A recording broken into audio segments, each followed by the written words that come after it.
in Santa Fe, and I'm going to be doing a quick gouache painting of the edge of the jewelry market here. So the Indians line up and have a little jewelry market over here, and I thought that was such a Santa Fe thing that I really wanted to capture it. This was my first time going to Santa Fe, and I really fell in love with it. Super beautiful. One of my favorite things was getting out early before the crowds.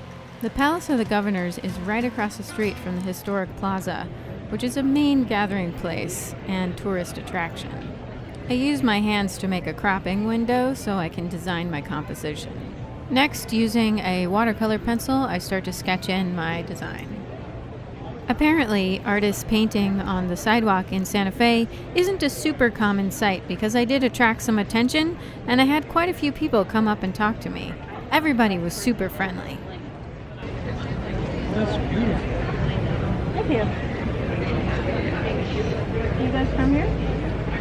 Oh yeah, I'm from Oregon. Oregon? Oh. I met several tourists from all across the country and even some other artists who were traveling. With hundreds of galleries, Santa Fe certainly is a mecca for artists. The reason for my trip, of course, was I have a painting in the International Guild of Realism's annual show, which was in Santa Fe this year. Of course, it was a great excuse to go to Santa Fe. We're also going to have a book made of this year's show. It's not quite available yet, but when it is, I'll be sure to include a link down below. Back on the plaza, I continue to work on my gouache painting, trying to get those beams that poke out of the front of the building, which is a characteristic style of architecture in Santa Fe. This is what drew me to this subject, was to capture that unique Santa Fe style. I continued to work on my gouache painting for a couple of hours, trying to get in some details, and as more people showed up, I started to add in some figures to really make it look like the jewelry market.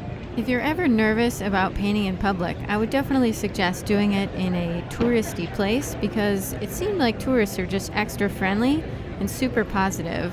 It was definitely an ego booster to get so many compliments. That's it for my Santa Fe gouache painting, but I do have another one coming up for you next week that's not quite so specific to Santa Fe. Thanks for joining me on my first Santa Fe plein air adventure. If you enjoyed this, please make sure to like and subscribe, and I will see you next week.